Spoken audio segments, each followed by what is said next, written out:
Okay, so a lot of us looking for answers in our lives, if we're feeling a little lost or unhappy, tend to come across spirituality, whether it's religion or what a lot of people would consider to be hippie and woo-woo.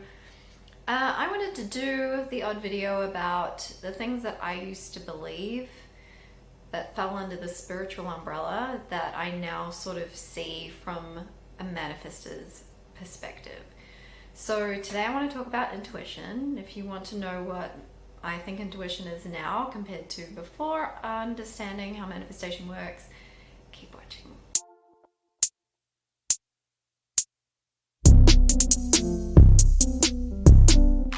Hi, I'm Cerise and I'm a conscious manifestation coach, and I'm on a mission to share this life-changing concept that I stumbled across that I'm quite frankly shocked we don't all just inherently know, because everyone deserves to live their version of an awesome life and everyone can. So, intuition.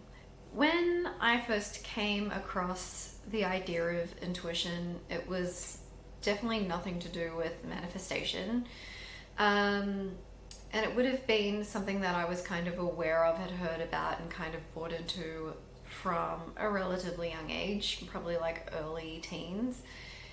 And we're always told that intuition is something given to us from outside of us, from like source or whatever, to steer us in the right direction or away from the things that, you know, we shouldn't be indulging in or buying into or doing, whatever.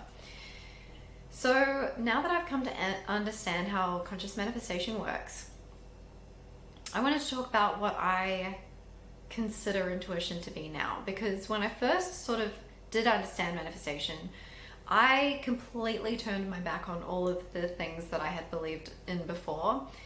As I'm kind of going along my journey, I'm seeing how a lot of those things tie together, but that they might not necessarily be exactly what I used to think they were. So intuition now, in my mind, is what you would hear a lot, or hear referred to a lot in the manifestation community as inspired action. So I think I've mentioned before, I kind of get a little confused as to what I've talked about in my podcast, which is linked in the show notes if you're interested in. I've got a big, long back catalog of podcast episodes, whereas I'm relatively new to YouTube. But inspired action, when manifesting, is not acting in a conscious way to attempt to speed up or manipulate the external world. Inspired action, because you will hear that a lot, and particularly with those who manifest from the concept of the law of attraction, you'll hear that you need to put the action into attraction. And I used to completely shun that as well. Now I agree, but I don't agree from the perspective that they speak about it on. So that would be taking action to move things along faster and therefore trying to manipulate the external world.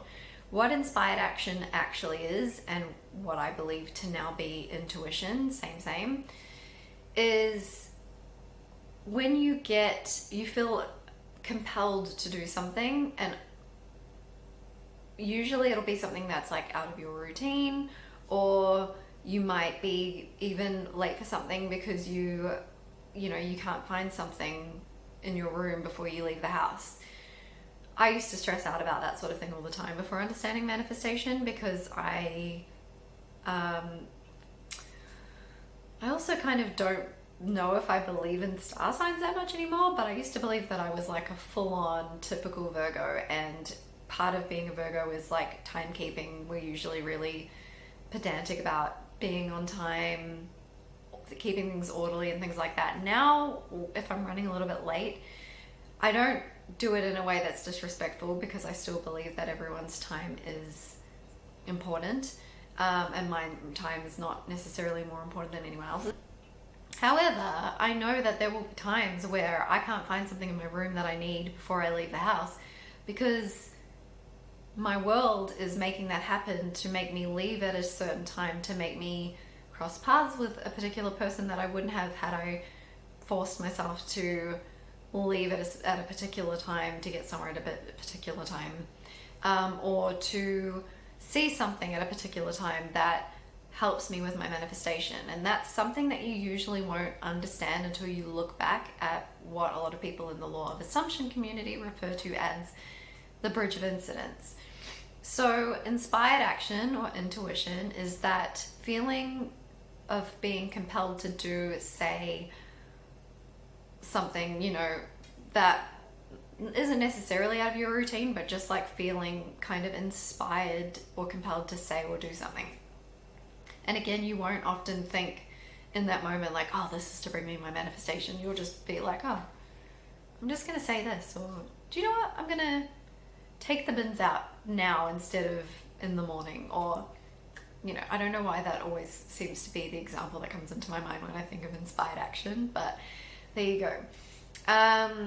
So that is intuition. So your intuition is inspired action. Inspired action happens in line with the energy around where your current thoughts have been. So it follows that trajectory. So if you're not thinking in a conscious way in line with you having the things you want, or with a knowing that you will get what you want, then your intuition isn't necessarily helping you get the things that you want. Your intuition is just steering you in line with where your thoughts have been. And that's where the difference is for me between what I used to believe intuition is and what I believe intuition is now. I used to think it was an external thing kind of steering me in the right direction before I was on top of my thoughts and keeping them in line. Oh, uno momento.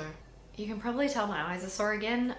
If anyone knows of makeup that doesn't make your eyes sore, please let me know, because it's driving me nuts. And that's why the lighting's not the best, because I can't put my ring light on and I can't stare directly into the natural light today. But when my eyes start going, my nose starts going. Anyway, tangent. Now I believe that, intuition is your world basically shifting and your mind your mind steering you in the way that your dominant thoughts have been programming your mind, if that makes sense. So when you're consciously manifesting, you're choosing your thoughts to be in line with already having the thing you want, or with a knowing that you will have what you want. And so therefore your brain starts seeking out and doing things to help line all those things up for you to bring you to your manifestation. I know some of you will understand what I'm saying. Now, I don't want to necessarily say that all manifestation is just neuroscience. I do have an episode on my podcast, again linked in the show notes, about the science of manifestation that goes through the neuroscience of it, but also some other things. And I also won't say that science necessarily, and I'm sure I said this before, science doesn't necessarily have like one study that proves manifestation, but there's a lot of science that proves that it's possible, and not only that, but probable. In a nutshell, intuition is inspired action, and therefore it is your world or your mind steering you in the direction of where your dominant thoughts have been. So that's why it's super important to be thinking as much as possible in line with you already having the things that you want, or again with a knowing, because you don't necessarily, like some people think or say, some coaches, some people who talk about manifestation say that you have to think about already having the thing you want as if you already do. I do that for the most part just because I find that easy, or doing revision. I've always had whatever it is, insert thing that you want here.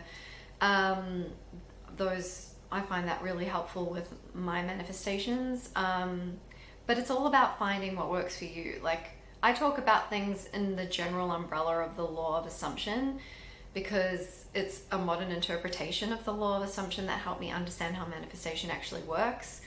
But I didn't understand it when I first came across Neville Goddard's stuff, and the person who explained it in a modern way from their interpretation also have their own perspective on it.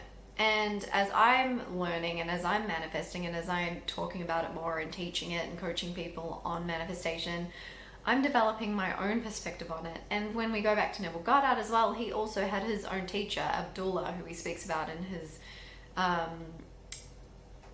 his seminars, or whatever he called them, when he spoke about manifestation, years and years ago. So the law of assumption is his interpretation of the teachings of Abdullah. And then a lot of the people nowadays, including myself, are teaching our perspective of the law of assumption or law of attraction, depending on who you listen to and what principles you follow and find easiest to understand to manifest, and find work for you easiest to consciously manifest. Because I try to remember to say consciously manifest, because we are always manifesting. Conscious manifestation is just being more aware of our thoughts and choosing them wisely to bring about the things that we want in our world and to experience the things we want in our world. I hope I didn't go off on too many tangents there. It happens. That's just how my brain works. I should definitely be manifesting that I can focus a little bit better when I'm doing these videos, but again, I know that this will resonate with a lot of you. So that's where I'm going to wrap up this video, because my eyes need a little break, and I've pretty much made my point and maybe even repeated it a couple of times and gone off on a few tangents. I know that if you're putting these principles into practice, then you are making waves on your manifestation journey and consciously manifesting more and more amazing things into your life. So keep going, and until next time, have a good one, and remember, it's already yours.